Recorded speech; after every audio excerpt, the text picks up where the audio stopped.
Dr. Arun Ennam, who is joining us from Kerala. He is a consultant in internal medicine and diabetes at Quality Clinic, Palakkad. Dr. Arun is an activist in promoting science, rationalism, and humanism. And for those of us who have this dual citizenship with one in Facebook, know that Dr. Arun Ennam has been following the statistics of this pandemic with religious fervor. Though he may not agree with me on the description. So, good evening, good morning, good afternoon, everybody. At the outset, let me thank the organizers, especially my friend Dr. Ajit, for inviting me for this wonderful webinar. I also congratulate Dr. Radish for moderating it excellently. So, my topic is data and pandemic. Though the end of the pandemic is not very near, I am sure that this will be the end of this webinar. So, this will be the last talk. So, we can take a breather after this. So, I will be very brief.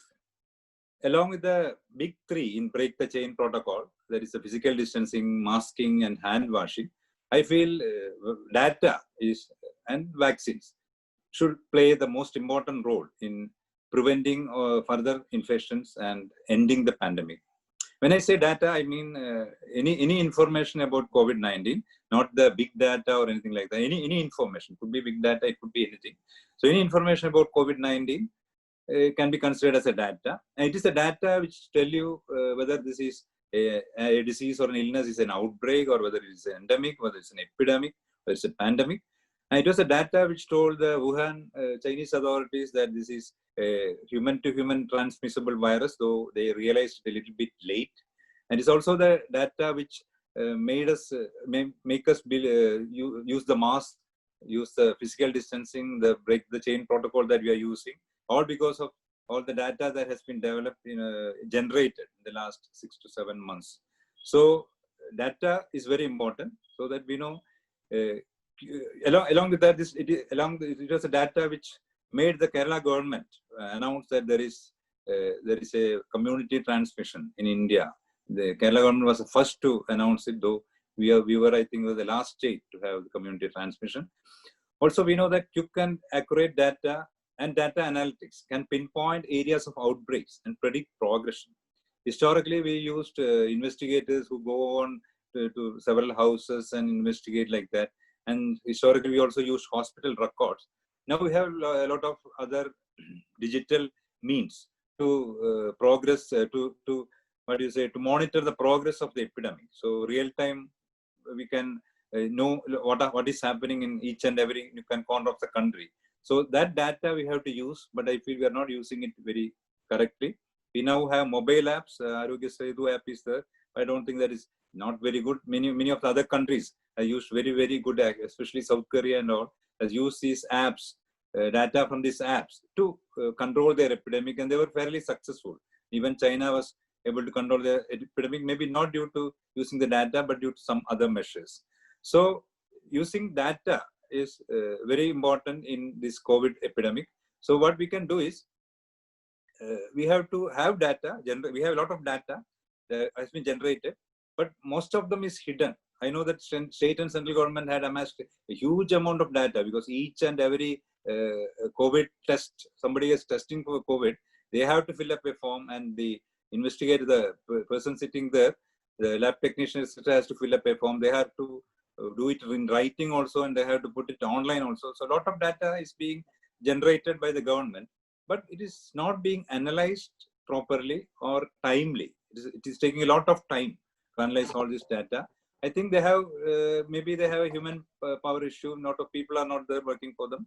But if they have made it in a public domain, they put it in the public domain, we could have analyzed. There are a lot of people who are ready to analyze this data and get to a conclusions which may be somewhat different from what we believe, how the epidemic is going, what we believe is maybe different. So we need a continuous data generation, which I think data is being generated, but it is not being analyzed and it's not being put in the public domain. So this is a major problem what we are facing in this epidemic.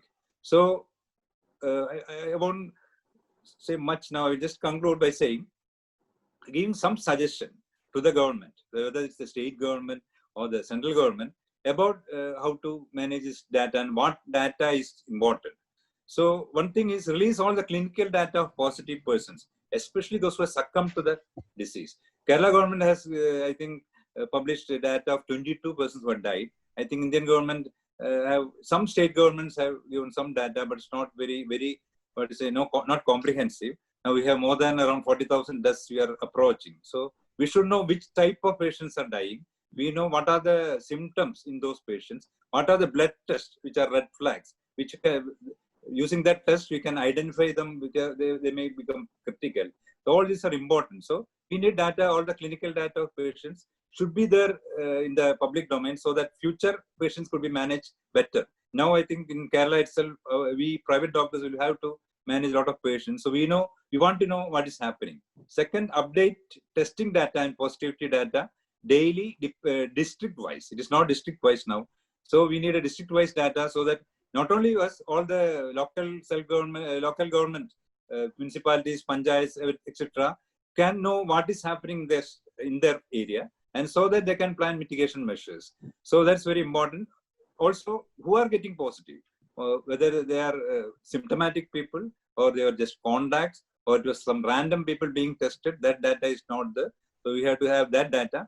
Also, we have to have data on, now we will have, our ICUs will become full, our ventilators will become full.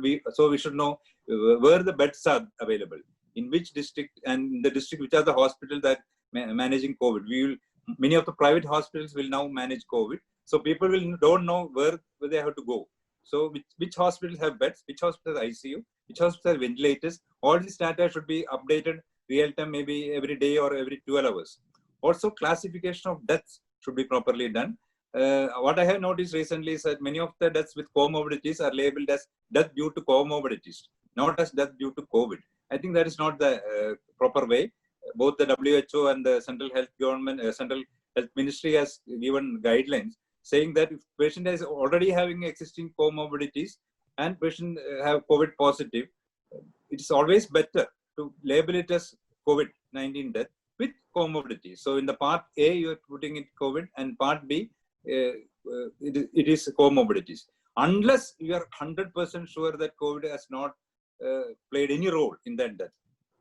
That is very rare.